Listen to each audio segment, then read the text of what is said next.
Кез келген қарыз алушы адам пайғамбарымыздан сенімді хадистермен келген мына оқиғаны тыңдасын.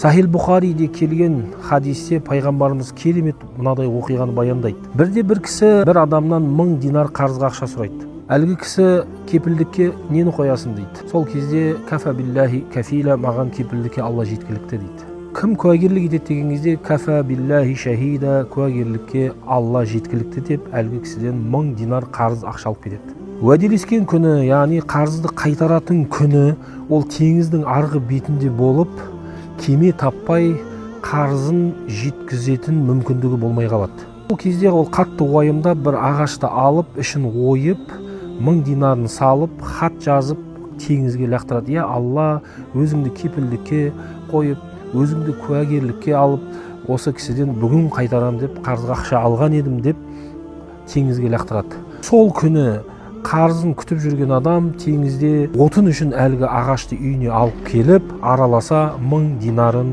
көреді. Шынайы ықыласы, ниеті, уәдесінде тұруы және Аллаға шынайы тәуекелі уәде еткен күні қарызын жеткізе білді. Сондықтан қарыз алған адам егер қайтаруға шынайы ниет етсе, Аллаға шынайы тәуекел етсе, мүмкіндігі болмай жатқан кезде уәдесінде тұруға әрекет етсе, Алла Тағала оның қарызын қайтаруға көмектеседі екен.